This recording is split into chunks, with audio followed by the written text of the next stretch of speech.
마태복음 23장 23절부터 28절까지 제가 읽습니다.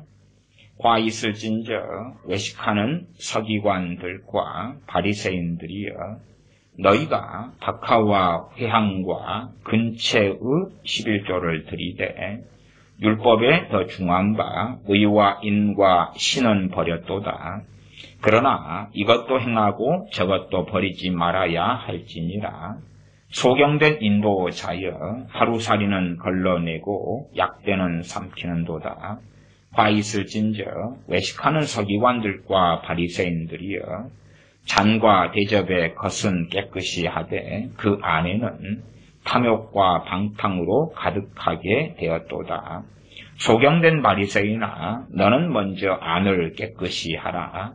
그리하면 겉도 깨끗하리라. 화 있을진저 외식하는 서기관들과 바리새인들이여, 회칠한 무덤 같으니 겉으로는 아름답게 보이나 그 안에는 죽은 사람의 뼈와 모든 더러운 것이 가득하도다. 이와 같이 너희도 겉으로는 모든 사람에게 옳게 보이되 안으로는 외식과 불법이 가득하도다. 아멘. 화 있을진저 외식하는 서기관들과 바리새인들이여, 서기관들과 바리새인들은 당시의 유대교의 지도자, 종교 지도자들이었습니다. 지금으로 하면 목사들이 되어집니다. 그러한 목사들에게 그러한 하나님의 말씀을 가르치며 증거하며 전하는 그러한 위치에 선 자들에게 화 있을진저라고, 하나님의 진노와 심판이 있을 것이라고, 재앙이 있을 것이라고 주님께서 선언하고 계십니다. 단지 경고하는 소리가 아니라 화가 있을 것이다 라고 선언하고 계신다는 것을 기억해야 됩니다. 이들의 특성은 무엇이냐 그러면 외식입니다. 그래서 주님께서 외식하는, 그렇게 말씀합니다. 외식하는 그 말은 요즘 말로 위선자들인, 위선을 떠는, 그렇게 이해하시면 됩니다. 외식하는 위선자들인 서기관들과 바리새인들이여. 실상 이 방금 읽은 본문의 말씀은요, 누가 상당히 많이 강조하고 사용하냐 그러면 해방신학자들이 많이 사용하고 강조하는, 과거로 하면 1980년대부터 해방신학자들의 논리 가운데 있는 본문이기도 합니다. 해방신학자들이 이 구절을 해방신학의 관점으로 해석한다 그 말이죠. 그래서 해방신학자들이 보는 관점은 주님은 해방자, 주님은 노동자들을 해방하러 오셨다. 주님은 소수인권, 소수자들을 위하여 오셨다. 그래서 항상 먼저는 겉가리개로 쓰는 것이 뭐냐 하면 고아와 과부, 항상 고아와 과부, 그 다음에 소수자들, 그렇게 갑니다. 고아, 과부. 그리고 해방신학에는 핍박받는 대상을 유화책을 쓰는데 결론적으로는 공산주의자들이라고 말합니다. 공산주의자들이 인민의 해방을 위하여 수고하고 애쓰나 핍박받는 존재로 이야기합니다.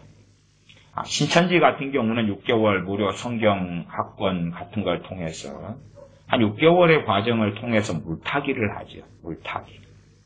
그리고 이제 확고하게 신천지 교인이 되었다 싶으면 걔들 안에 있는 깊은 것을 전하지 않습니까? 그렇게 물타기를 합니다. 처음부터 자신들의 교리를 만천하에 알리는 방식을 쓰지는 않지요. 그래서 조금 섞어가기 시작합니다. 그런 방식처럼 해방신학도 그러한 전략 전술을 사용합니다. 해방신학, 노동자를 해방시키자, 농민을 해방시키자. 저도 386, 486, 586 세대로서 저희 대학생들 제때 모이기만 모이면 시작했던 것이 그렇습니다. 특별히 저는 또 국립사범대 출신인데 농업교육과 출신이어서 항상 농활 활동이나 농촌 해방을 부르짖는 그러한 세력이 아주 강성했습니다. 항상 모이면 어떻게 저희 모임을 시작하냐 그러면 이 총학생회장이나 학생회장이나 임원들이나 또한 대부분의 사람들이 당시에 주사파에 넘어갔기 때문에 자연스럽게 손을 들고 투쟁, 투쟁, 농민해방 투쟁 그리고 모임을 시작합니다. 5.18 노래를 부르고 시작하고요. 사랑도 명예도 이름도 남김없이 투쟁, 투쟁, 농민해방 투쟁을 시작했습니다. 20살 철없을 때 80년 말에 대학을 들어가서 그런 소용돌이 속에서 그리고 정교조를 합법화하기 위하여 저 개인적으로 6개월을 개인적이 아니라 단체가 전체가 그럴 때 저 개인적으로 참여했다 그 말이죠. 그렇게 정교조 합법화를 위해서 소위 투쟁하고 미군기를 짓밟고 성조기를 불태우고 미국 대통령이 허수아비를 만들어서 불태우고 화형시키고 그런 것들은 참 빈번하게 벌어졌던 일이고 화염병을 던지고 체류탄이 날아가고 그런 세계 속에서 대학 시절을 보냈습니다. 그래서 이 마태복음 23장 거기에 이제 기독교인들이 아주 깊이 관여되어 있었습니다. 그 기독교인들이 무장했던 신학이 뭐냐 그러면 해방신학이었습니다. 걔네들이 주로 사용하는 이 본문이 마태복음 23장에 어떤 것 중에 하나냐 그러면 23장 23절에 보면 율법에 더 중한 바 의와 인과 신은 버렸도다 그런 것입니다. 23절을 처음부터 읽어보면 과이스라엘 진족의 시간 서기관들과 바리새인들이여 너희가 박하와 회향과 근체의 11조를 들이되 율법에 더 중한 바 의와 인과 신은 버렸도다. 이게 박하와 회향과 근체 11조를 들이대 그랬지요. 근데 이것도 이제 어떻게 변절시키냐 그러면 지금 이 서기관과 바리새인들이 바친다고 성경에 나왔잖아요. 근데 거꾸로 너희들이 돈을 받는다 이렇게 바꿉니다. 이게 성경 제대로 안 읽는 사람은 그래서 이제 돈 받아먹는 목사들 그리고 공격을 하는 것입니다. 세상 목사들의 탐욕은 너무나 무섭습니다. 목사들의 야망, 건축, 욕구, 명예, 돈에 대한 욕심은 너무나 무섭습니다. 그래서 어지간한 교회들마다 규모가 중간 규모 이상이 되면 목사들이 퇴직할 때에 퇴직금 문제, 연금 문제 그런 것 가지고 치열하게 싸웁니다. 심지어는 한 10억짜리 담임 목사의 사택이 있다 그러면 그것을 그냥 퇴직금에 얹어서 내놔라. 그리고 빼앗아가는, 가져가는 목사들도 많고 원로 목사가 되어서 그 교회에 내 지분과 권리를 그대로 행사하겠다. 그런 목사들도 지금까지 너무 많습니다. 나의 돈과 탐욕에 찌들어버리고 건물, 욕구와 욕망에 찌들어버려서 멋지고 대단한 예배당을 만들면서 그러면서 그걸로 자신의 영원한 대궐 같은 집을 장만하려는 목사들의 욕구는 너무나 강렬합니다. 또한 그에 대한 문제가 아주 많아서 그래서 특별히 해방신학을 하는 사람들의 먹잇감이 되어져 왔습니다. 꼭 너무나 공격할 때가 많다고 말이에요. 너무나 교회를 공격하고 무너뜨릴 곳이 많다고 말이에요. 얼마나 좋습니까? 그래서 그러한 먹잇감으로 사냥을 한 다음에 그런 다음에 자기 사람을 심는 것입니다. 해방신학을 가진 사람들을 심는 것입니다. 해방신학에 선동되기 가장 좋은 친구들이 누구냐 그러면 청년 대학생들입니다. 그래서 어지간히 대형교회들 청년 대학생 모임 때 되면 해방신학을 가진 사람들을 강사로 불러다가 강의하는 것, 가르치는 것은 상당히 알려진 것입니다. 한국교회 손봉호 교수라는 장로지요. 그런 사람, 해방신학의 관점에서 성경을 해석하죠. 특별히 그 사람도 전에 몇 년 또 강의였던가요? 23장 24절에 소경된 인도자의 하루살이는 걸러내고 약대는 삼키는도다. 그것 가지고 가르치고 강의하고 해왔지요. 해석은 해방신학의 해석입니다. 약대는 그 말은 낙타죠, 낙타. 낙타는 삼킨다. 그래서 그 손봉호 교수가 했던 이 설교 가운데 알아보니 하루살이는 뭘로 해석하냐 그러면 동성애 합법화 인권 주장하는 사람들, 그런 사람들이 하루살이다. 낙타는 교회 내 탐욕과 각종 부패다. 그러니까 하루살이 동성애 합법화나 인권 주장하는 그런 사람들은 하루살이다. 그 사람들이 더 중요하고 가치가 있고 소중하다. 낙타, 약대. 교회 내 탐욕과 각종 부패를 하는 사람이다. 왜 교회의 탐욕과 부패, 부정부패는 놔두느냐. 그래서 돈에 대한 탐욕을 하고 그것을 삼키는데 그걸 놔두면서 그러면서 하루살이는 걸러내느냐. 너희들이 지금 잘못 알고 있다. 그렇게 이제 해방신화의 관점에서 설교하고, 유감스럽게도 최근에 분당 우리 이찬수 목사님도 동일한 거의 유사하고 비슷한 논리였습니다. 그래서 그분의 설교 때 언급됐던 분이 당연하게 그 유사하고 동일한 논리였기 때문에 손봉호 교수가 언급됐습니다. 그래서 정말 영향을 깊이 있게 받았구나.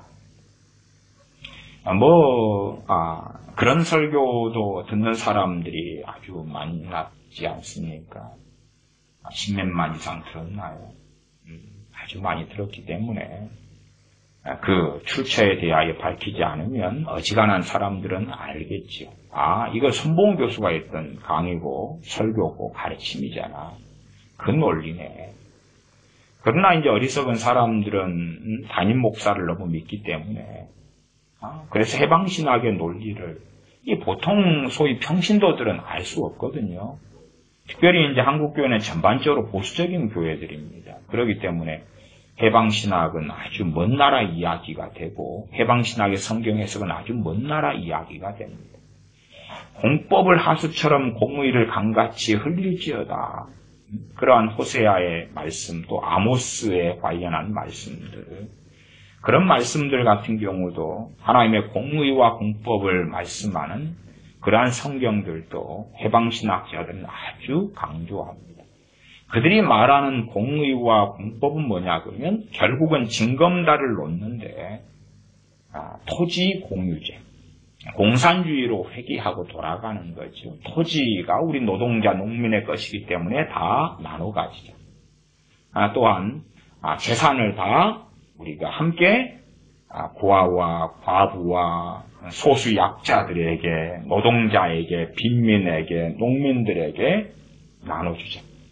나눠주려면 빼앗아야 되죠.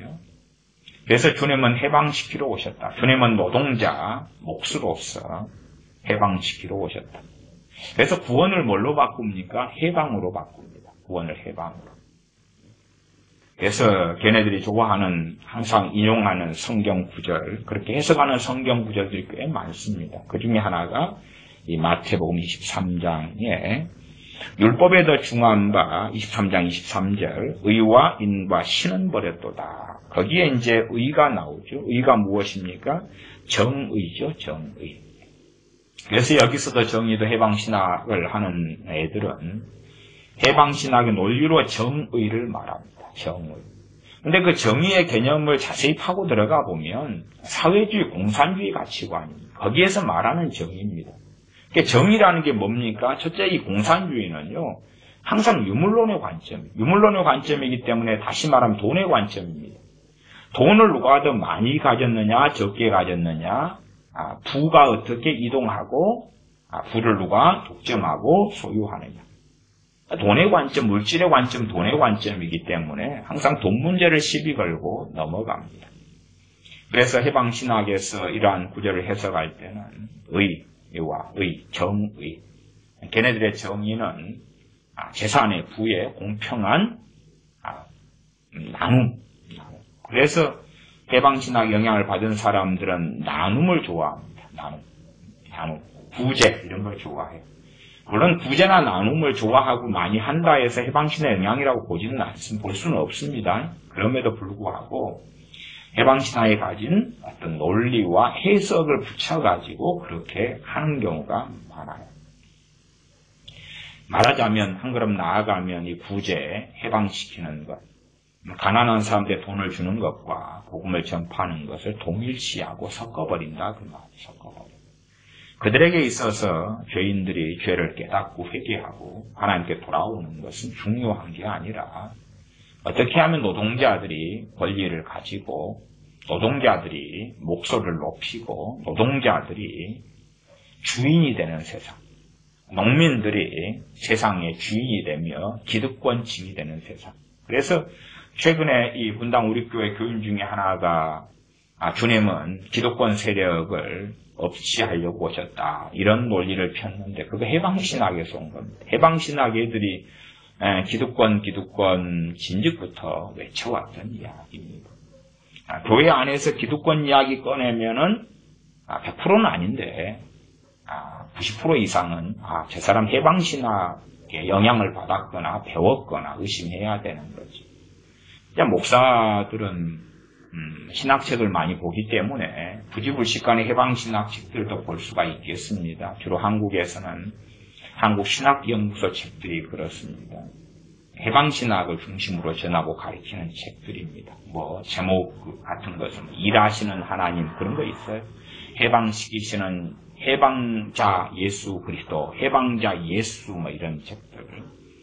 그러니까 그런 한국신학연구소 등등에서 나오는 해방신학을 전파하는 책들을 모르고서 폭넓게 독서한다 그리고 읽을 수 있으나 그러한 해방신학의 책들과 성경 해석의 관점을 평신도들은 알 수가 없는 겁니다. 특별히 보수적인 한국교회 교인들은 접하기가 어려워요. 다시 말하면 누군가에게 배워야 되고 들어야 됩니다. 그래야지 얻게 되는 것인데 분당 우리교회 교인들의 제게 보내오는 글들이나 공격 또 댓글들을 확인할 때에 이 사람들 해방신학을 맛을 봤는데 해방신학의 논리를 같이 사용하는데 하는 것이 상당수 나왔어요. 그래서 이상하네. 그래서 제가 성계준 형제에게 진실을 좀 밝혀달라 제가 요청한 것입니다. 그 안에 있었던 15년간 설교를 듣고 함께했던 또한 테이프 설교 때부터 듣고 함께했던 교회 개척 시절부터 함께했던 사람으로서 또한 정확한 가치관과 사상을 가진 크리스천 형제로서 진실을 말해달라. 진실을 말해달라. 물에 물 탄 듯 술에 술 탄 듯 지나가지 말고 진실을 말해달라. 제가 요청하는 것입니다. 의와 인과 신은 버렸도다. 의는 정의고요. 인은 긍휼자비를 이야기합니다. 긍휼자비. 그래서 이 해방신학의 논리를 가진 자들의 긍휼자비는 누구에 대한 긍휼자비입니까? 노동자.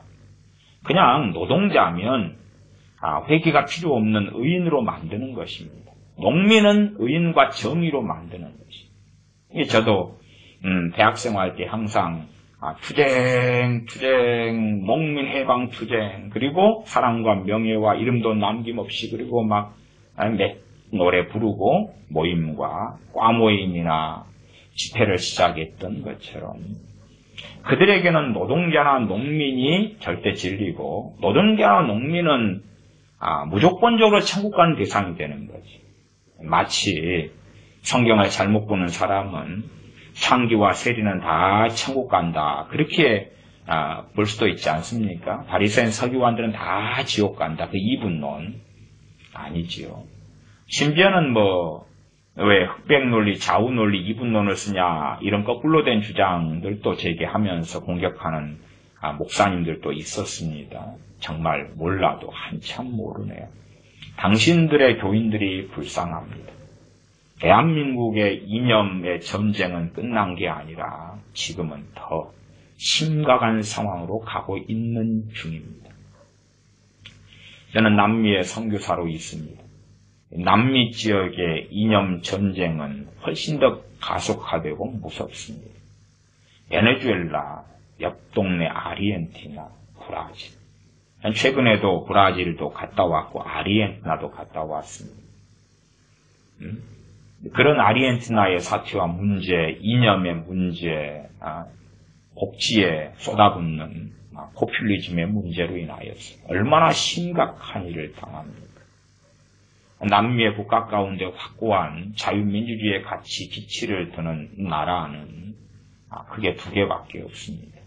브라질 같은 경우는 다행히 우파 대통령이 되었지만, 그러나 경제적 상황이 악화되면 우파도 꼭 한국당처럼 그렇게 웰빙 정당 혹은 좌익이 주장하는 것과 같은 공약을 세우는 쪽으로 얼마든지 선회하기 쉽습니다. 왜 그렇게 했습니까? 국민 대중이 원하는 걸 해주지 않으면 표를 주지 않기 때문에 그렇죠. 대중이 원하는 것은 공짜면 양잿물도 마신다. 퍼주는 것을 원한다. 그 말이에요.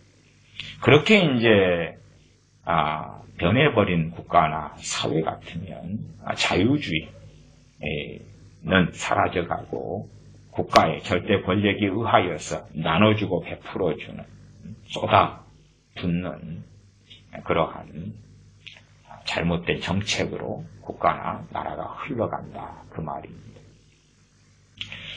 그래서 이는 긍휼자비인데, 긍휼자비를 누구에게 베푸는 것을 이야기합니까? 막연하게 고아, 과부, 소수, 약자, 그리고 소수 약자 가운데 자연스럽게 집어넣는 것이 동성애자들이 됩니다.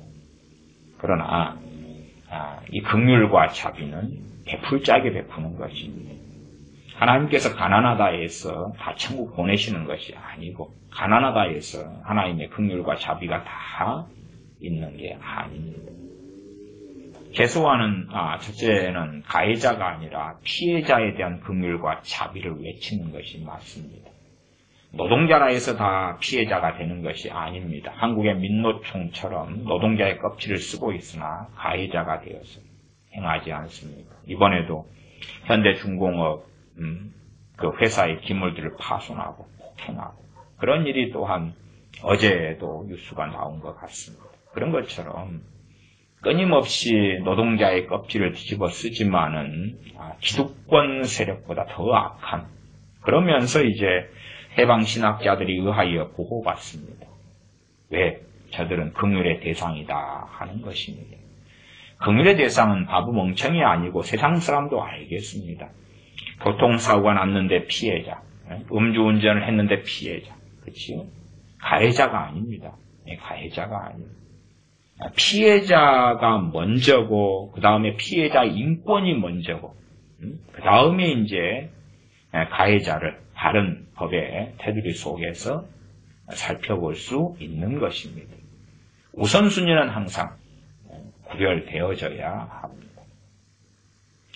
북한의 문제를 이야기한다면 긍휼과 자비, 인을 북한 김정은 정권에게 쓰는 해방신학자들, 해방신학에 물든 목사들, 크리스천들 참 많습니다. 그러나 오히려 북한 강제수용소에 있는 8만에서 12만 명, 또한 무수하게 많이 학대를 당하는 북한의 주민들에 대하여 혹은 탈북자들에 대하여 또한 탈북하여서 인권 유린당하는 가운데 중국에 있는 그러한 탈북자들의 비극에 대하여 외치는 것이 더 옳은 그러한 인이 된다 그 말입니다. 그런 긍휼과 자비가 되는 것입니다. 또한 북한과 남한의 관계 속에서 이야기한다면 북한 김정은 정권을 옹호하는 것이 아니라 6.25 사변으로 한다면 아직도 그때에 끌려간 납북자가 10만 명입니다. 10만 명. 10만 명이 납북당했는데 한국의 기술자, 학식인 이러한 중요한 사람들 10만 명을 1953년 휴전되어지는 그 전부터 그까지 끌고 갔는데 그런 사람들에 대하여 인을 외쳐야 됩니다. 그러나 해방신학이나 그에 물든 자들은 그런 자들에 대한 인이 아니죠. 북한 김정은을 위한 기도, 김정은을 위한 긍휼, 자비를 주장하고 외칩니다. 또한 공산주의자들에 대한 긍휼과 자비를 주장하고 외칩니다. 그러면 성경을 이렇게 호도하는 해방 신학과 그를 전파하는 자들의 쇠뇌와 미혹에 속아 넘어가서 하나님의 말씀을 가지고 정말 교회를 무너뜨리고 국가를 무너뜨리는 참담한 일에 함께하는 기독교인 크리스천들이 반드시 있어서는 안 됩니다. 의와 인과 신은 버렸도다. 신은 믿음이죠. 믿음. 정의와 긍휼 자비와 믿음은 버렸다. 믿음은 바른 성경 해석에서 믿음이 나옵니다. 성경을 자기 마음대로 해방신학처럼 해석해놓고 믿음을 가진다. 궤변 아닙니까?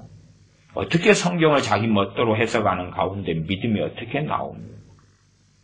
지금 주님께서는 박하와 회양과 근처의 11조를 드리되 박하와 회양과 근처의 11조도 드려라 말씀했습니다.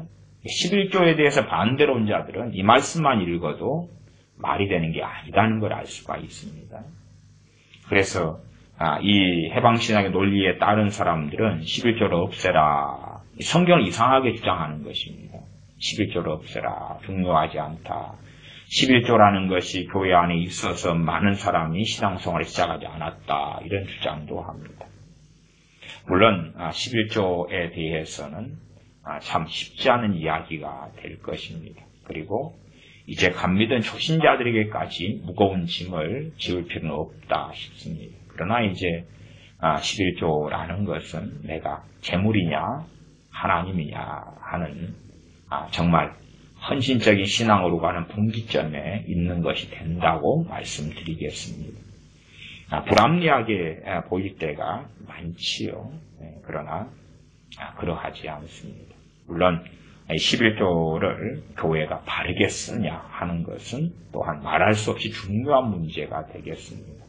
그래서 목사가 아주 중요한 것이죠. 이 목사들이 외식하는 위선자들인 목사들인가? 11조를 강조하면서 자기 배에 기름을 끼우고 자기 급여와 사례를 끝없이 올리고 또한 뒤로 호박씨를 까면서 겉으로 월급은 200만 원으로 만들어 놓고 뒤로는 퇴직금, 뒤로는 도서비, 뒤로는 품위 위지비, 뒤로는 무슨 명목에 돈을 붙여서 실제적으로 받는 월급을 어마어마하게 올려놓으면서 겉으로는 나는 200만 원밖에 받지 않는다 주장하는 정신 나간 사람들도 있습니다. 그러하면서 이제 자기가 받을 돈이 부족하기 때문에 월급을 올리는 또 11조를 더 강조하고 헌금을 강조하는 못돼 처먹은 목사들이 한국 강단에는 아주 많습니다. 교리적으로 신학적으로는 잘못되지 않았는데 아주 강렬한 탐욕에 찌들어 버렸죠. 제 친했던 목사님 가운데 교회 월급을 아주 많이 올리기 위하여 교인들과 싸웠던 목사님이 있습니다. 그래서 저는 그분과 절교했습니다. 그러한 비양심적인 목사들은 주의 종의 자격과 자질이 없는 것입니다. 최소한 주의 종 목사라면 돈에 대한 탐욕을 버릴 정도, 내려놓을 정도는 돼야 되고 최소한 저는 그렇게 생각합니다. 이건 진리가 아니라 양심의 문제인데 제 양심의 문제는 교인들의 평균 소득보다는 낮아야 된다. 저는 그렇게 믿습니다. 교인들의 평균 급여와 소득이 150만 원이라면 그냥 제 양심의 이야기입니다. 맥시멈이 150만 원부터 그걸로 잡아서 그 아래요. 저는 그렇게 믿는다. 그 말입니다. 전에 어떤 분이 월급을 80만 원 좀 넘게 받으셨습니다. 그래서 자신이 받는 급여 월급이 너무 적어서 직장을 옮길까 하는 한탄을 하신 분이 있었습니다. 제가 그때에 제가 교회에서 받는 급여가 80만 원이다 밝혔더니 내가 목사님보다는 더 많이 받습니다. 그리고 직장을 옮기는 것을 안 해야 되겠다 하시더군요. 직장을 더 많은 돈을 주는 곳을 향하여 옮기는 것은 잘못된 것이 아닙니다. 아닌데 목사들이 탐욕에 의하여서 어마어마한 돈을 밝히는 것은 정말 완악하고 악한 일일 수밖에 없다. 그렇게 말씀드리겠습니다. 저는 실제로 제가 목회하면서도 제가 사역하고 목회하는 것에 비하여서 많은 급여를 받고 있다. 저는 그렇게 생각해 왔지. 내 월급이 적다. 유명한 모 목사처럼 돈을 1년에 몇 억을 받으면서 내 돈이 적다. 한국교회에 기여하는 것은 나는 조영기 목사님 같은 사람보다 더 기여하는데 그만큼이 아니라 몇 억 이상이지만 적다. 그렇게 주장하는 소위 청렴 결백을 PR되는 CBS, 뉴스 엔조이 등에서 띄워주는 목사 같은 위선의 길을 걸어가면 안 되겠지요. 그러한 위선과 탐욕이 교회 안에 사실은 가득합니다. 실제로 이 좌익에 물든 사람 또 해방신학에 물든 사람일수록 뒤쪽으로는 욕심과 탐욕은 크게 치달아 있는 것을 봅니다.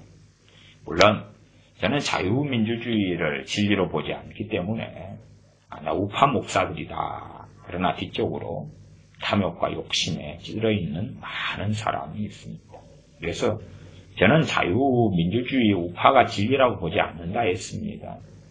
자유민주주의는 주권이 사람에게 있다는 것이고 우리는 신정국가를 추구하며 주권은 하나님께만 있습니다. 사람 우리는 순종하고 복종하며 하나님의 말씀에 따라서 정의가 무엇인지, 긍휼, 임이 무엇인지, 또한 믿음이 무엇인지 알고 깨달으며 순종하는 사람들이 되어져야 됩니다.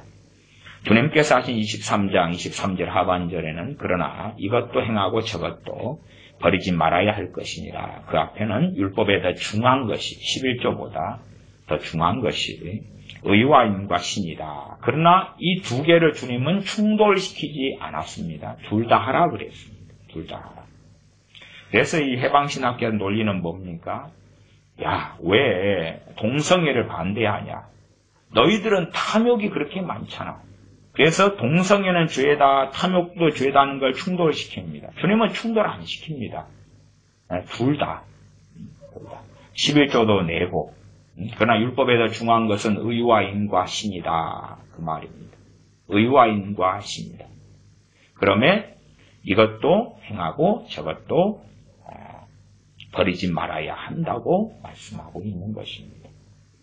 그러나 교묘하게 해방신학의 논리 속에 빠져서 또한 요즘에 큐어 신학이 있지요. 오래전부터 동성애 신학이 있습니다. 말하자면 기독교인이라는 껍질을 쓰고 동성애 옹호나 동성애가 죄가 아니다는 논리 속에 빠져든 신학자들, 빠져든 목사들이 있어 왔다 그 말입니다. 그런 자들이 이제 성경을 보고 해석하는 것을 큐어 신학이라고 이야기합니다. 그 큐어 신학의 논리는 동성애는 죄가 아니다. 이런 1번 논리를 사용하는 큐어 신학자들이 있고요. 타고난 것이다. 죄가 아니다. 두 번째 논리는 동성애는 죄인데 반대하지는 말자. 동성애는 죄인데 반대하면 그들은 상처받아서 교회 안에 들어오지 않는다. 그들을 포용하고 끌어안고 그 동성애의 죄에 대하여 말하면 안 돼. 책망하면 안 돼. 입을 다물라. 그렇게 하고 사랑하고 끌어안다 보면 동성애자들이 크리스천이 될 거야. 그러한 퓨어 신학의 큰 두 가지 흐름과 논리가 존재합니다. 24절로 가면 소경된 인도자여 하루살이는 걸러내고 약대는 삼키는 도다. 하루살이나 약대에 대해서 손봉호 교수나 이찬수 목사라는 분이 어떻게 해석하는지 그런 거에 대해서는 던져둡시다. 그리고 여기서 하루살이와 약대는 무엇입니까? 하루살이는 돈이 안 되는 거예요. 그냥 돈이 안 되는 거. 가치가 없잖아요. 어쩌다가 해질녘에 되면 하루살이가 많이 막 날아다니잖아요. 그러면은 하루살이는 걸러내야지요. 하루살이 막 삼키십니까? 그건 아니지요. 실제로 주님의 비유를 하신 거지 약대를 삼키지도 않죠. 낙타를 어떻게 삼킵니까? 나 주님의 비유의 뜻을 정확히 아셔야 돼요. 하루살이다 그러면 가치 없는 거, 돈 안 되는 거. 그것은 안 한다 그 말이에요. 약대는 삼킨다 그 말은 낙타는 비싸단 말 비싸. 하루살이는 100마리 잡아도 그걸 누가 삽니까? 누구에게 팔 수 있습니까? 안 그렇죠. 가치가 없어요 하루살이는. 그러니까 걸러내죠. 그 다음에 약대는 낙타는 비싸고 가치가 있다 그 말이에요. 그러니까 그건 삼키는 거예요. 그건 빼앗고 소유하고 얻으려 그러는 거지. 다시 말하면 목사들이 첫째는 돈 중심의 삶을 사는 것입니다. 내게 이익이 되면 뛰어들고 이익이 안 되면 안 하는 거예요. 뭐 목사로서 이제 어느 교회가 규모가 있다고 합시다. 그러면 담임 목사의 시간은 한정이 있어요. 그래서 가난한 교인이 신방을 요청할 때하고 부유한 교인이 신방을 요청할 때, 회사 사장님이 신방을 요청할 때, 신방 요청해서 가면은 가난한 분이야 뭐 소위 말하면 감사원금 같은 거 준비한 게 조금밖에 없을 거고 대접도 빈약할 거고 부자 사장님이 회장님이 사장님이 신방을 요청했으면 감사원금도 넉넉하게 내놓을 거고 대접도 아주 거하게 해줄 거고 그 다음에 그런 분들은 권력이 있고 지위가 있기 때문에 칭송과 칭찬을 해주겠지. 한 사람의 담임 목사라는 것은 이 작은 교회가 돼도요, 교인이 한 100명만 돼도 참 바쁩니다. 바빠서 여기저기 방문하려면 시간 여유가 별로 없습니다. 사람은 안 돌아가십니까? 장례식 치러야 되지요. 또 애는 안 태어납니까? 저도 교인들 애 낳아서 애 태어날 때 되면은 산부인과에 가 있어요. 산부인과에. 그러면 남편이 안 믿는 분이면요, 남편이 없어요. 또 가정에 불충실하시고 그러면 남편이 없어요. 그러면은 남편 대신에 이제 지키고 있는 거예요. 지키고 있어요. 한 번은 큰일이 났잖아요. 왜 큰일이 났냐 그러면은 그 남편이 사주관상 토정비를 보는 사람인데 제왕절개 수술을 통해 애가 태어난 날과 시를 정해놨는데 산부인과 의사가 저한테 묻더라고요. 지금 앞에 사람이 빨리 끝나서 지금 빨리 수술하려는데 제왕절개 해도 되냐고 묻더라고요. 그래서 아무 생각 없이 예 그러세요 그랬어요. 그 의사 선생님도 이상하죠. 보호자가 아닌데 사인도 안 받고 그냥 저한테 묻는 거예요. 양복 입은 제가 이제 산부인과에 앉아 있으니까 보호자인지 알았던 모양이에요. 수술해버린 거예요.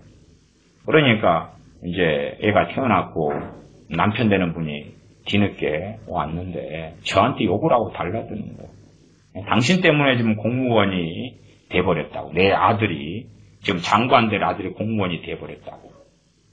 뭐라 그랬겠습니까? 일단 첫째는 그 양반이 너무 성질나서 얼른 자리를 피했어요. 나중에는 이야기했어요. 지금은 공무원이 대세입니다. 장관은 잠깐 있다가 잘리니까 공무원은 철밥통입니다. 그랬더니 나중에 뭐라 그런지 아세요? 역시 목사님이 지혜롭다. 야 이건 하나님이 역사하신 것 같다. 그런 이야기를 합니다. 어쨌든 바빠요. 바빠. 작은 교회 목사도 여기저기 방문해야 되고 병원도 자주 다녀요. 아픈 사람이 많으니까 병원도 자주 다녀요. 그 다음에 또 교회하고 관련 없는 교회 식구들이 아닌 외지에서도 요청하면 또 이리저리 가는 것도 많고 바빠요. 제가 한국에서 목회할 때도 손님들이 외국에서도 오시고 제주도 서울 어디든지 계속 매주 손님이 오시니까 손님 이렇게 맞이하고 시간 보내고 말씀을 좀 전하고 가르치고 정말 사실은 바빠요. 그러면 좀 규모가 있는 교회 목회자 같은 경우는 얼마나 바쁘겠어요. 바쁘니까 이제 선별할 수밖에 없잖아요. 선별할 수밖에 없어요. 성령님의 역사하심을 따라서 내 눈에는 하루살이처럼 보여도 거기에 신방을 가고 기도하고 방문을 해야지 옳은데 눈에 보이는 것을 따라서 가지요. 사실은 대형교회 목사가 나는 누구나 나에게 연락하면 나는 만나줍니다. 누구나 요청하면 나는 신방합니다. 저는 그런 대형교회 목사는요, 미안합니다만 사기꾼으로 봅니다. 왜? 교인들을 속이기는 너무 좋아요. 그렇게 안 됩니다. 시간 자체가. 될 수가 없어요. 그렇게 안 돼요. 그나마 저는 좀 형편이 나았던 거예요. 왜 나았냐 그러면 교회가 적고 그 다음에 설교를 1년에 못해도 300편 이상은 설교하지만 그러나 저는 뭐 그렇게 설교를 준비하는데 딱히 시간을 많이 보내는 목사가 아니기 때문에 보통 한국교회 목회자들은 주일 설교 한 편 준비하는데 평균 8시간이 시간이 소요됩니다. 그러니까 더 아프죠.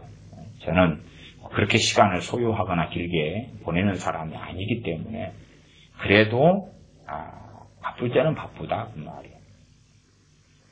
그러면 소경리 인도자의 하루살이는 걸러내고 약대는 삼킨다. 욕심과 탐욕에 의하여서 돈 되는 것에 달려가는 거예요. 돈 되는 것에. 사실은 그런 게 너무 많습니다.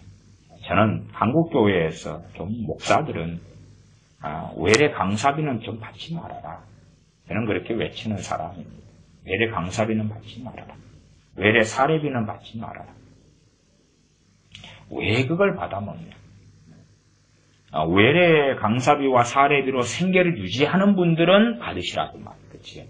그러나 내가 교회 목회를 하면서 하나님의 일을 한다고 주장하고 월급이 교회에서 나오고 그런 사람들은 받으면 안 돼요. 어떻게 받아요?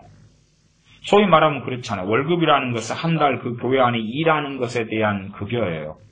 하나님의 일이라는 것은 하나님의 일이라는 것은 단지 교회 안에 가두어지지 않기 때문에 한 달 일한 것에 대한 급여를 받는데 이제 중간에 출장을 가는 거죠. 출장을 가는 거예요. 그러나 출장 가도 그 안에 월급 안에다 포함되는 거예요. 단지 무엇은 줄 수 있냐 그러면 출장비는 줄 수 있다고 말해요. 출장비는. 그래서 말하자면은 뭐 내가 숙식하는 비용이나 자동차를 타고 가면 기름값이나 그런 것은 받을 수 있다고 말해요. 저는 그렇게 생각해요. 그러나 그에 대하여 돈을 받는다. 내가 목회를 하는 교회면서 그리고 사례금을 적정하게 받으면서 밖에 가가지고 집회 한번 하면서 몇백만 원, 몇천만 원을 받는다.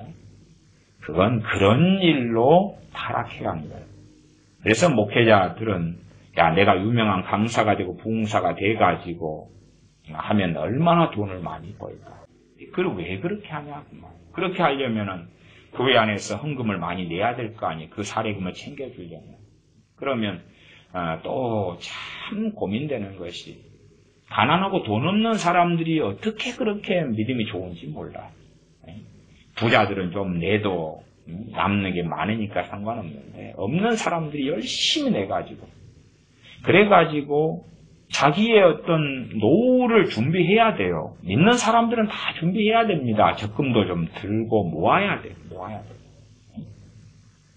하나님을 의지하지만 사람이 지혜롭게 할 건 해야 되는 거예요. 해야 돼요. 저도 사례금 급여를 80만 원 받을 때 정도부터는 30만 원씩은 꼬박꼬박 내가 누구에게 의존해서 하나님을 의지하지만 교회를 의지하고 살 문제가 아니기 때문에 그래서 교회적으로 무슨 퇴직금을 연금을 넣는다거나 그런 정도의 형편의 교회가 아니니까 30만 원씩은 꼬박꼬박 적금을 넣습니다. 그리고 사례금 이제 좀 100만 원 그다음에 120만 원 될 때는 이제 50만 원씩 넣었어요. 그렇게 해서 돈을 얼마라도 모았다고 말이에요. 그렇게 해야지요. 그렇게 해야 돼요. 그렇지. 내가 충분히 모을 수 있는데 다 써버린 다음에 이제 누구에게 손을 벌려가지고 구걸하고 살겠냐 그 말이에요. 지혜롭게 행할 것은 지혜롭게 행해야 되는데 그러나 이 가난한 사람들이 부흥사들의 감언 이설에 속아서 돈을 다 쏟아내요. 그래도 가난한데 가난할수록 가난을 벗어나기 위해서 인생이 지금은 이제 100세 시대 그런 세상 아니에요. 그러면 모아야지. 지혜롭고 슬기롭게 모아야지. 누구도 모읍니까? 주님께서 성경에 개미에게 가서 배우라 말씀했잖아요. 그러면 개미가 뭐합니까? 여름에 식량이 많을 때 모으잖아요. 겨울을 나기 위해서. 인생으로 따지면은 젊을 때 청년, 장년 때가 여름이죠. 그 다음에 겨울은 어느 때예요? 노인 때죠. 노인 때지. 요즘에는 갈수록 자녀들이 지혜가 없어졌어요. 재정적으로 혼란과 파탄이나 또한 주식을 하는데 개미 투자자들 같은 경우는 대부분 주식 투자에서 망조가 듭니다. 그렇게 해서 인생을 다 망가뜨린 경우가 많아요. 그리고 제가 듣는 어떤 자녀들은 빚더미에 올라앉아서 시골에 있는 노인분 부모에게 와서 그들의 국가에서 나오는 얼마의 돈을 뽑아먹고 살아요. 그 얼마 있는 땅 쪼가리를 팔아먹고 노인들을 일부려가지고 그래가지고 부모 의지하는 소위 귀농하는 그러한 참 비극적인 일들 많이 듣고 봅니다. 그러면 안 되는 것입니다. 노인들이 뼈골을 뽑아서 자녀들에게 다 젊은 시절에 다 줘버리고 나이 들어서 자녀를 의존한다. 자녀들이 재구실을 하는 사람들이 갈수록 없어집니다. 그게 아니라 준비해야지요. 지혜롭게 준비해야 돼. 그거 준비 안 하면 어떻게 바보입니다. 근데 이제 목사들이 하나님의 축복이다 그렇게 외쳐가지고 돈을 막 이제 뽑아내는데 과부의 두렙돈처럼 가난한 사람들일수록 하나님께 드릴 것이 적지요. 그런데 그것도 다 딱딱딱 뽑아내고 그래서 남는 것이 없게 만들어요. 그렇게 선동하는 사람들이 많습니다. 25절입니다. 화 있을진저 외식하는 서기관들과 바리새인들이여 잔과 대접의 것은 깨끗이 하되 그 안에는 탐욕과 방탕으로 가득하게 하는도다. 잔과 대접의 것은 깨끗하다. 우리가요, 어떤 한 A라는 목사가 있다 그럴 때에 그 사람의 삶은 우리가 알 수가 없어요. 누가 뭐라 말한데도 잘 몰라요. 그 A라는 목사의 삶을 알기 위해서는 크게 한 두 가지 정도 의존한다고 저는 말씀드리겠습니다. 첫 번째는 그 목사 입에서 나오는 말이에요. 말이에요. 무슨 말입니까? 설교 등을 통해서 글을 통해서 자기가 얼마나 깨끗하고 고상하고 거룩한지를 선전하는 거예요. 자기 PR이죠. 자기 PR. 그런 목사들이 이제 교인들에게 자기를 PR하라고 또 가르쳐요. 꼭 전도의 금원처럼 전도할 때 쓰는 말 중에 하나가 뭐냐 그러면 목사 자랑, 교회 자랑을 해라. 그건 누가 가르치는 겁니까? 목사가 가르치는 거예요. 목사 자랑을 해라. 이게 자랑하기 위해서 자랑할 거리를 주는 거죠. 야, 우리 목사님은 가방끈이 길어, 청년 결백에 잘생기셨어, 학식이 많아, 영성이 있어, 기도 생활을 많이 해. 오른손이 한 일을 왼손이 모르게 해라. 금식할 때도 머리에 기름을 바르고 모르게 해라. 구제할 때도 모르게 해라. 기도할 때도 골방에 들어가 기도해라. 모르게 해라 그 말이에요. 모르게 해라. 야, 나는 하루에 몇 시간씩 금식기도 하고 몇 시간씩 철학기도 하고 성경을 몇 독을 읽었고 나는 무릎을 꿇고 아침에 새벽에 일어나서 언제부터 언제까지 하나님께 엎드려서 시간을 보내고 내가 책을 일주일에 몇 권씩 읽고 그래서 자기 PR을 강단에 서서 하는 거예요. 하니까 사람들 듣고 이제 와 대단합니다 그러는 거지. 그렇게 해서 알려집니다. 또 하나는 언론 플레이 하는 거지. 언론 플레이. 언론을 통하여 소위 말하면 이 언론사의 인터뷰는 돈을 충분히 주지 않으면 대부분 인터뷰는 안 합니다. 뭐 하려고 인터뷰를 한답니까? 돈의 커넥션이 돌아다니지 않으면 어렵습니다. 과연 이 뱃속 안에 가지고 있는 것은 뭐냐? 이 겉은 깨끗이 아는데 25절. 화 있을진저 외식하는 서기관들과 바리새인들이여 잔과 대접의 겉은 깨끗이 한다. 이게 밖에서 볼 때는 아름답고 깨끗하고 고상하다 그 말이에요. 그러나 그 안에는 뭐가 가득합니까? 탐욕과 방탕이 가득하다 그 말이에요. 자, 하나님의 백성에게 첫째 탐욕은 돈 문제는 계속 이야기해 왔습니다. 돈 문제. 방탕의 본질은 항상 이해하셔야 됩니다. 방탕의 본질은 뭐냐 그러면 하나님의 말씀을 벗어난 것이 방탕입니다.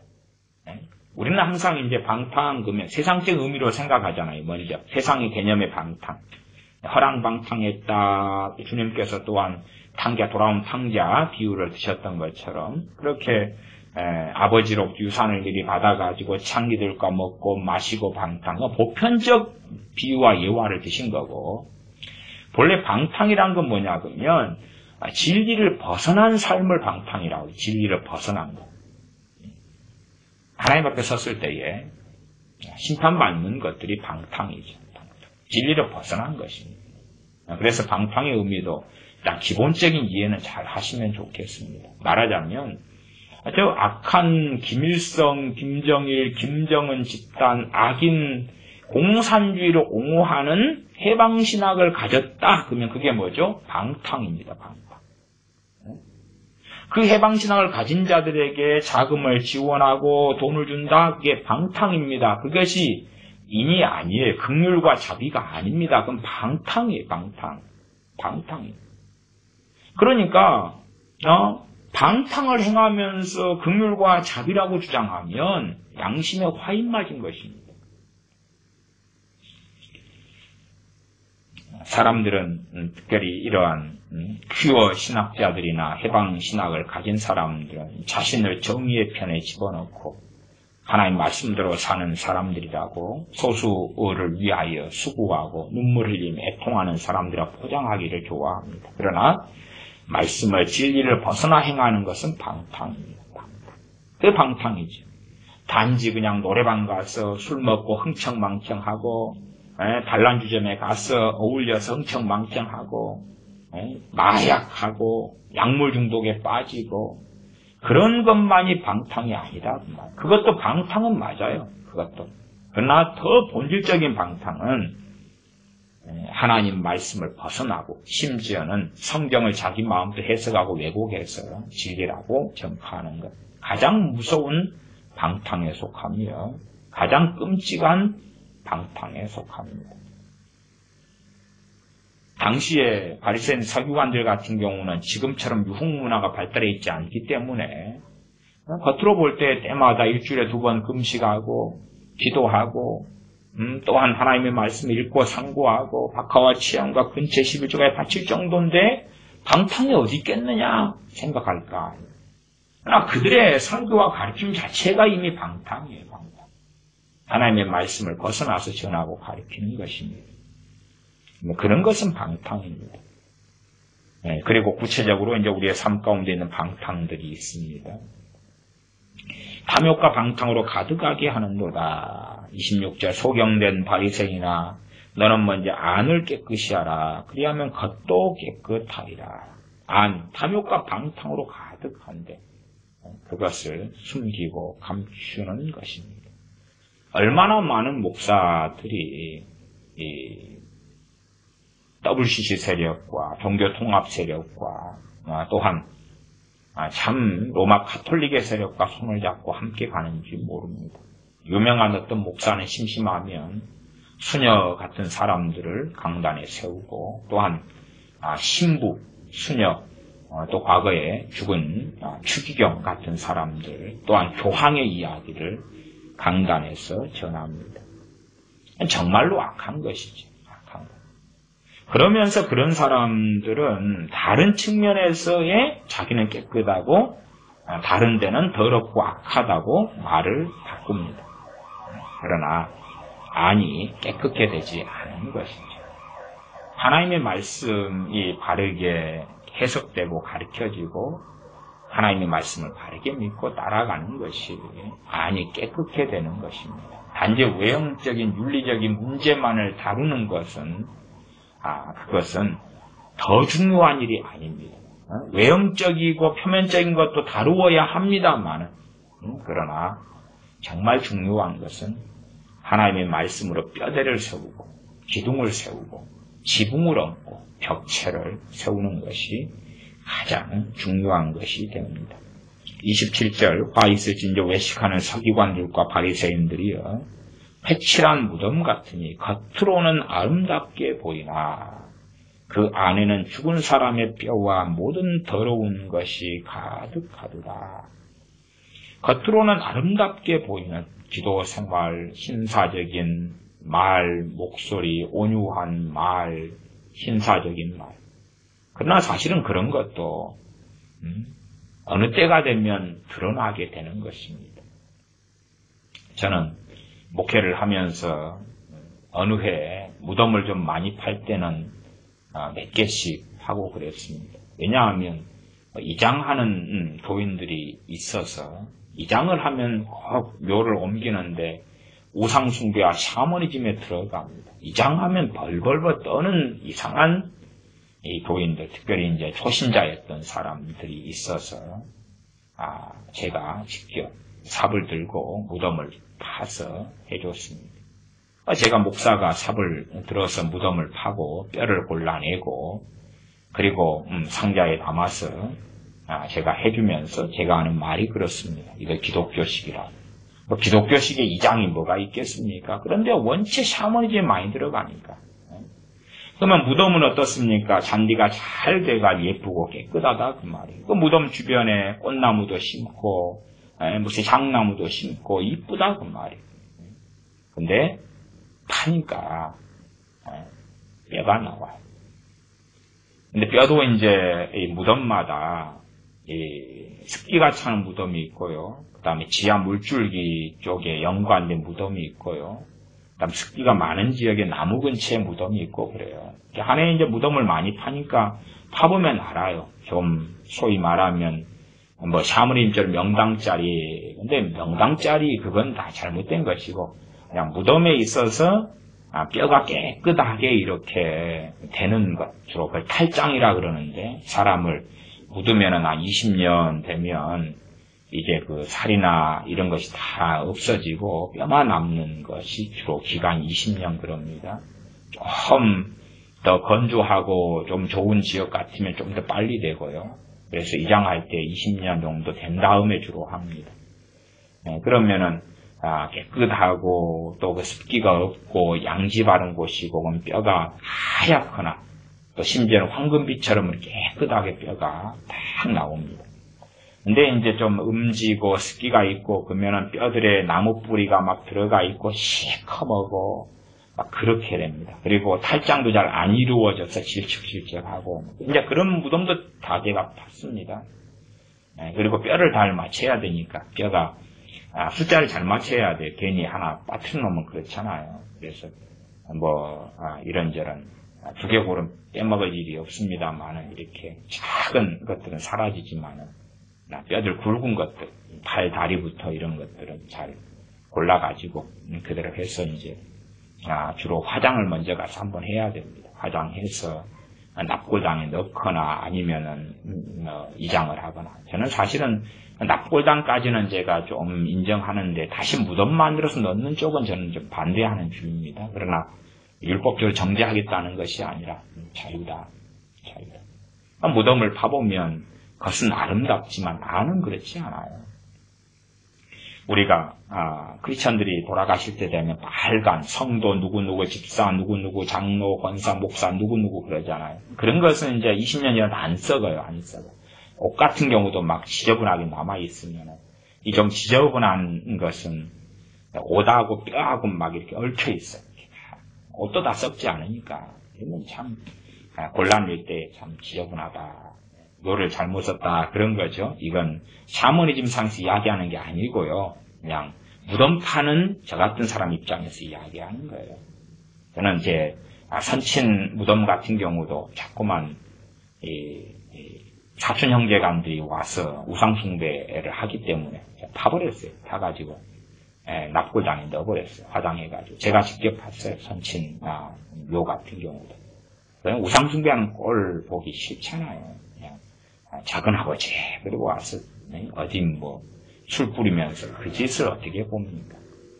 겉은 아름답게 해도 안에는 그렇지 않아요. 안에는 뭐가 있습니까? 27절에 보면 회취한 무덤 같으니 겉으로는 아름답게 보이나 그 안에는 죽은 사람의 뼈와 모든 더러운 것이 가득하도다.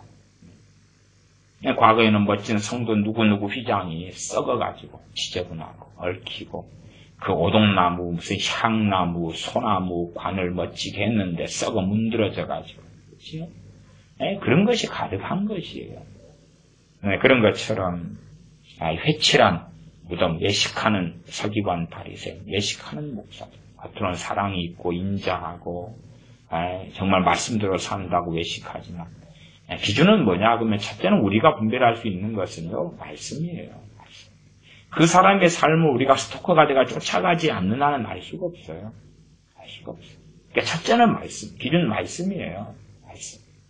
그 다음에 이제 그것이 분당 우리 교회 같이 오픈된 교회, 말하자면 공인의 자리에 있는 교회다 그 말이 한국교회 영향력을 강력하게 가지고 있는 목회자와 교회. 자기끼리 모여 살면 신경 쓸 것도 없어요. 자기끼리 그냥 지지고 볶고 하면 누가 관여합니까? 자기들이 알아서 하는 거고. 오픈되어 있는 공인된 교회고 그 영향력을 그대로 미치고 끼치니까 간섭하지 말아라 그런데 그걸 안 받으려면 유튜브부터 내리세요. 다. 유튜브부터 다 내리세요. 그 다음에 책도 내지 마세요.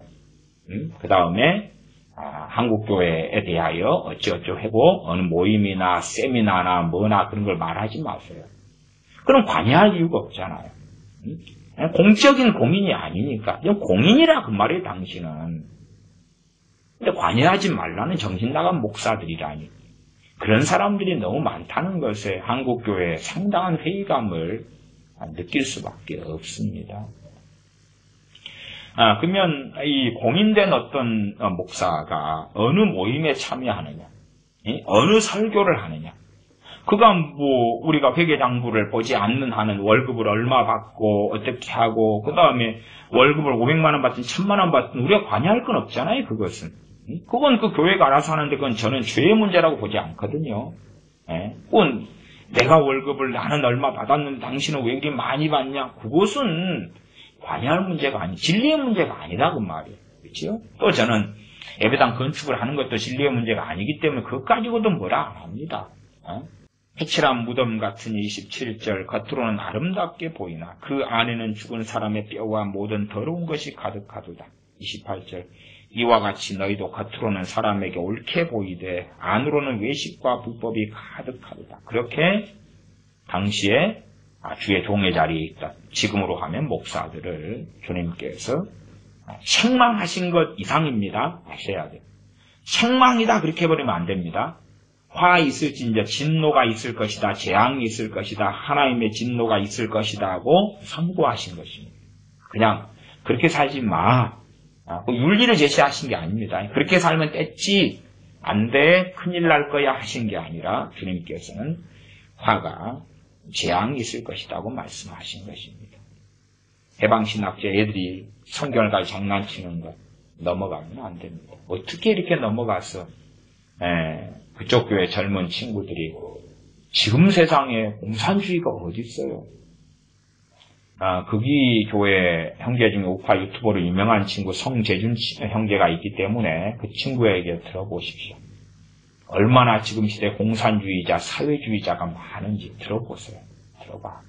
그리고 헛소리는 하지 마십시오. 성경을 잘못 해석하는 것은 가장 무서운 죄악에 속해요. 성경을 잘못 해석하는 것은 또한 잘못 해석한 걸 전하고 가르치는 가장 무서운 방탕이에요. 방탕. 내가 5,000원짜리 밥을 먹어도 되는데 돈이 있어서 20만 원짜리 밥을 먹었다. 그것도 문제가 되죠. 그러나 그것은 엄밀하게 우리가 정죄하기 어려운 문제라요. 개인의 자유의 영역이고 하나님과의 문제라고 볼 수밖에 없다고 말. 다른 청직이냐 아니냐는 하나님께서 판가름하신 문제죠. 또 우리가 중요한 어떤 큰 모임이다 그러면은 큰 돈의 음식을 쓸 수밖에 없잖아요. 결혼식 필요원이다 그러면 어느 단가 이상의 필요원을 하는 것이 일반적이니까. 호텔에서 중요한 모임을 갖는다 그러면 단가가 세겠지요. 그런 문제 이상에 하나님의 말씀을 잘못 가르치고 잘못 전하고 잘못 해석하고 이런 마태복음 23장처럼 이렇게 해방신학에 의한 성경 해석이 참 팽배해진 것 같아요. 제가 90년에 해방신학을 하는 사람들 보고 접하고 그들의 이론을 들을 때에 저는 그때 생각했어요. 야, 저런 해석에 넘어가는 사람이 있을까? 아니면 있으면 참 바보겠다. 그러나 좌파 기독교, 그때는, 기장에서 만든 기독학생회 같은 애들, 그런 애들 좌파 기독교 해방신학을 가지고 공부하고 책을 보고 그랬거든요, 걔네들. 제 아는 선배들 가운데서도 기독학생의 좌파 기독교인들이 있어서 그 친구들이 주장하는 것이 해방신학이거든요. 그러나 그래도 일부지, 일부. 저렇게 현혹되고 미혹되는 사람이 일부지 그랬는데 요즘에 대형교회 목사들이 해방신학을 외치고 보수 목사들이 외치는 걸 보고 기가 찬다. 기가 찬다. 정말 기막히는 세상이다. 대한민국이 어찌 될런지 도무지 알 수 없는데 암흑 속에 절벽 가운데 들어가고 있다는 것을 봅니다. 기도하겠습니다. 아버지 하나님, 대한민국을 긍휼히 여겨 주시옵소서. 한국에서 신앙생활하는 주님을 믿고 섬기는 하나님의 백성들을 깨워주시옵소서. 미혹 속에, 현혹 속에 겉모습의 아름다움을 보고 빠져들지 아니하고 하나님의 말씀 앞에 겸비하고 엎드려 성령님의 조명하심 가운데 바르게 말씀을 깨닫고 알아 하나님을 올바로 섬기는 자리에 서며 해방신학처럼 악한 위선적인 성경 해석에 동조하고 동의하여 악 그 자체인 공산주의와 함께하고 용인하고 용납하고 손을 잡고 동업하고 그러면서 한국과 교회를 무너뜨리는 악행에 동조하면서 그러한 악을 선이라고 주장하는 자리에 들지 않도록 긍휼히 여겨 주시옵소서. 하나님 보실 때에 바른 자리에 또한 회개하는 자리에 하나님의 바른 긍휼을 구하는 자리에 있어서 하나님의 긍휼을 얻는 하나님의 자녀들 되게 하여 주시옵소서. 우리 주 예수님의 이름으로 기도하옵나이다. 아멘.